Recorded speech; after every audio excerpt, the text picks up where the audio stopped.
Bueno, arrancamos, si te parece. La Argentina tiene una parte de su territorio ocupado por el Reino Unido de Gran Bretaña, hablamos de Malvinas y las islas del Atlántico Sur. Por lo tanto, nosotros entendemos que cualquier tipo de medida que afecte la provisión de insumos básicos a nuestras Fuerzas Armadas es una medida inconveniente. Y en ese sentido, la pretensión del Gobierno Nacional, expresada primariamente en la Ley Ómnibus, que cayó en enero en el Congreso de la Nación, de privatizar empresas que nosotros definimos que son parte del complejo industrial para la defensa. Hablamos básicamente de fabricaciones militares, de FADEA y de Tandanor, pero podríamos extenderlo a empresas como Beng, que se dedica a la construcción de vehículos espaciales, entre otras.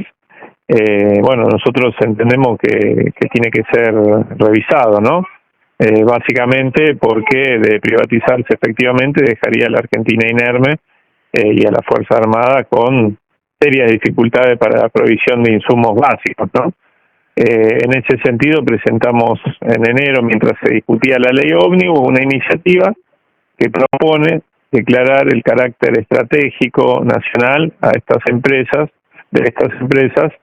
a través de una ley, ¿no? Que impida que la privatización precisamente de estas empresas pueda hacerse por vía expedita, ¿no? Y que requiera del tratamiento eventualmente en el Congreso de la Nación. ¿Y cómo les está yendo a nivel legislativo, ahí en el recinto, en las gestiones que hacen entre los diputados?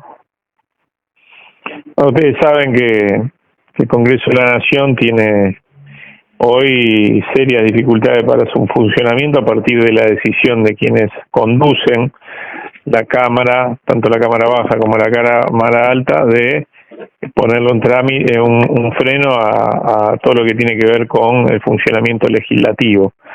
De hecho, algunas comisiones clave en el tratamiento de iniciativas de estas características, como la Comisión de Defensa, recién se han conformado hace 2 semanas y todavía no se ha convocado para su funcionamiento habitual. Nosotros entendemos que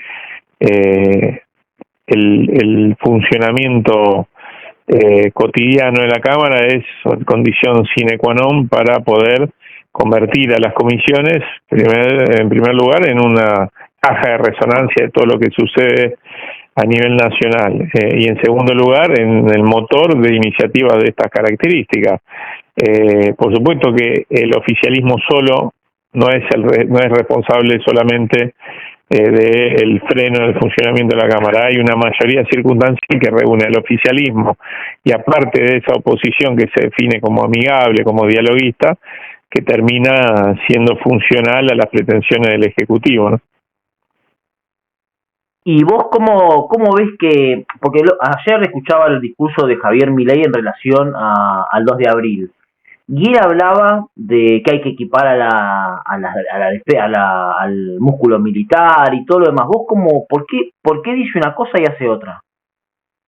Es parte de la construcción de sentido que pretende hacer, a contramano de las medidas que toma cotidianamente y el intento de privatizar las empresas del complejo industrial para la defensa.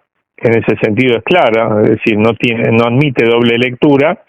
Intenta construir un discurso de supuesto fortalecimiento de las capacidades de nuestras Fuerzas Armadas. Ni esa decisión, ni la decisión de dar de baja el proceso de jerarquización salarial que estableció en la gestión anterior con respecto a la Fuerza Armada dan cuenta de esa intención. Ni siquiera la compra de aviones caza F-16 a Dinamarca va en ese sentido. Eso está lejos de ser una adquisición que viene a fortalecer a nuestra Fuerza Armada, ¿no? Había otras opciones en danza, se eligió esa, condicionado fundamentalmente por la decisión o por las sugerencias de Estados Unidos, que es el país con el que ha decidido aliarse esta gestión y alinearse, y además por los condicionamientos que establece el veto de Inglaterra a nuestras posibilidades de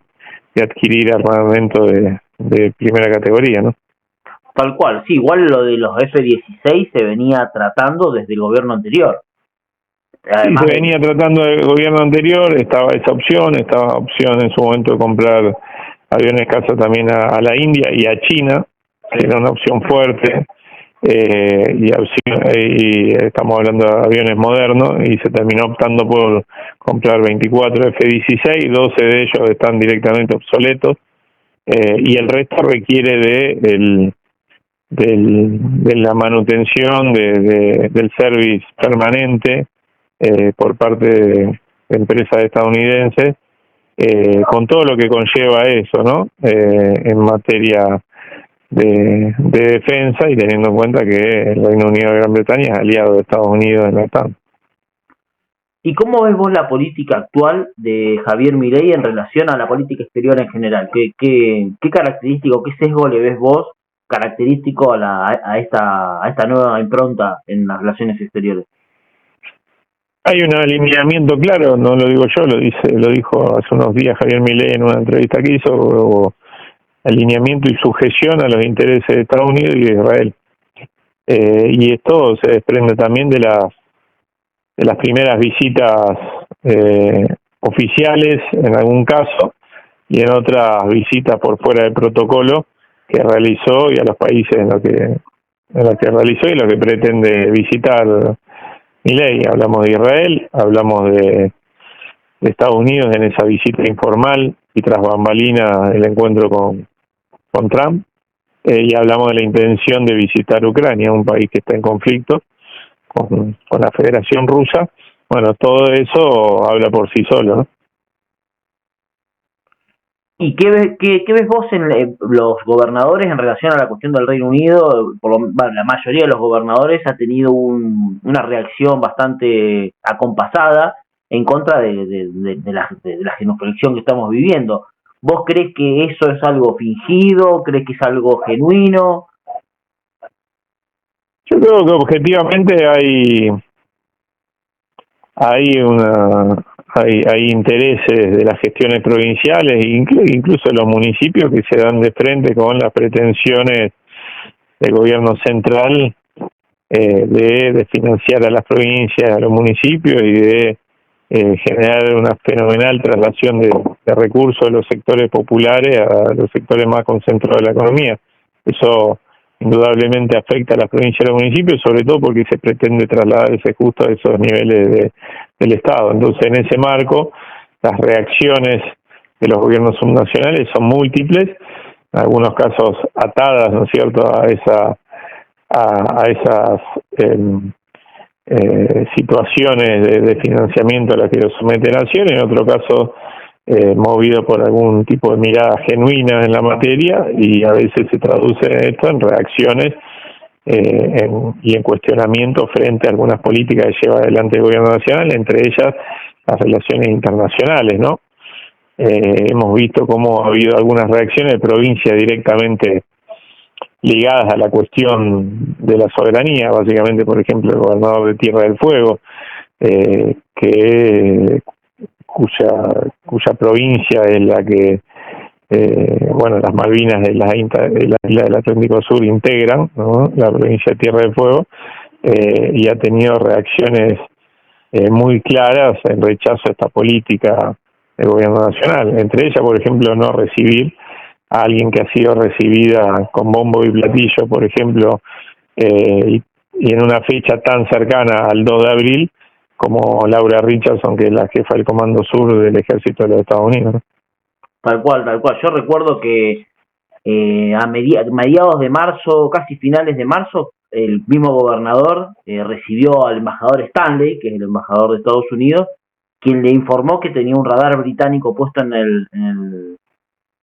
la provincia, un radar británico que él autorizó, que el gobernador Gustavo Menezes autorizó, y jamás hizo nada. Así que, ¿vos qué pensás de ese?